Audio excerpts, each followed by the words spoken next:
Today we're going to look at one of my Christmas presents. This book I received called Ending Parkinson's Disease, A Prescription for Action. Hi, it's David from Life with Parkinson's.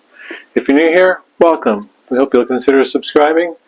Everyone else, thank you for your continued love and support. Ending Parkinson's Disease is a 4-author collaboration by doctors working on the front line of the Parkinson's landscape who attempt to answer the question of, okay, this is where we are with Parkinson's. We're over here. What are we going to do? What can we do as a society to turn things around? Because Parkinson's disease seems to have so many things self-stacked against it. I mean, it's the fastest growing neurological condition in the world. I mean, we're starting to get overwhelmed by it. How can we, as a society, turn things around and turn the advance against Parkinson's disease and send it into retreat? Their response to that question and their acknowledgement of the situation is a comprehensive 25-point roadmap for society to accomplish the goal of turning things around. It's got everything all laid out. We just have to follow it. It can't be any more simpler than that. Now, the authors have created this book, for lack of a better term, as a perpetual work. There is a companion website that goes along with it, a YouTube channel, and a documentary. Now, there are a number of ways that you can get yourself a copy. Down in the description below, I've posted an Amazon link that you can use. In the description below also is a link to the website for this book. And they have a tab on their page where you can click to see all the different spots that you can order a book from. You can also request the book for free if you are unable to pay at this time. And there is another tab as well where people can sponsor some copies of the book for people who can't pay for them at this time. Ending Parkinson's Disease is a non-fiction 4-author book. So the first thing I was worried about was disorganization in the writing, because 4 authors feels like a lot of cooks in the kitchen to me. But that never happened. It is clear, concise, well organized, everything is where it's meant to be, and the reading flows smoothly. The second thing I was worried about with 4 authors is that all of them are doctors, 2 of them with PhDs, so they are really smart people. I was worried that the book would be just packed full of long words, difficult to understand, and I would need a ruler, a highlighter, and a dictionary to get through the book. Well, that never materialized either. At times, I found the book a little slow to get to its points. And that is not necessarily a knock against the authors, because sometimes it did feel like a research essay. And it probably was built that way, but that's to be expected. It's packed full of footnotes at the back. There's an index. I think in this kind of work and in this kind of situation, it's expected that needs to be done. I mean, these people are doctors. We expect them to build airtight arguments. We expect them to build bulletproof points. If the points were rushed, it would probably break down the cohesiveness of what they built. I think you're starting to understand here that sometimes I'm a little impatient. Yeah, I'm a little bit more impatient than I used to be since I have Parkinson's disease. I want things now, and I want them my way. I think the build-up of all the points being stacked on top of each other would appeal to many people. I understand that the authors need to build a solid foundation for their arguments. I understand in a work like this, it's extremely important to build that credibility with the audience. I really feel that the authors kept their audience in mind the entire time.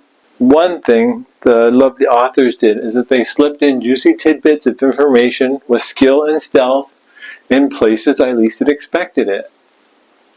One of them is in chapter 1, and it's about Dr. Parkinson.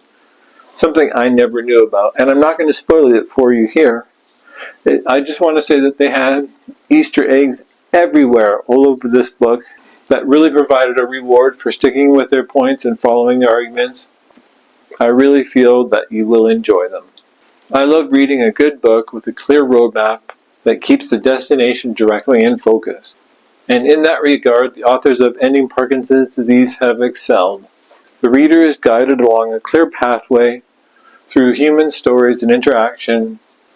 But what took me aback is that their conclusions and destinations differed quite a bit from the general narrative of the medical community that I usually hear. Or, for lack of a better term, the false hope bus service that keeps coming around and saying, just around the next corner there's a cure. Okay, well, it wasn't at that corner, maybe it'll be at the next one. Just hang on a few more corners and we'll have that cure. No, the authors did not follow that narrative, and they don't apologize for it. Their conclusion about Parkinson's patient care shocked me. Their carefully built argument regarding whether a cure will be available soon, or even if it is the best option to hope for, was contrary to the general narrative I usually hear. Time and time again, the authors would slip in these surprises. They even provided an astonishing insight into the day-to-day cooperation levels and information sharing levels of the research community in general. And I don't think we would have gotten that anywhere else. An area that Ending Parkinson's Disease excelled in was to explain in everyday terms the devastation and impact that pesticides and trichloroethylene have had on our environment and our health in our day and age. A part of the book that should be read more than once.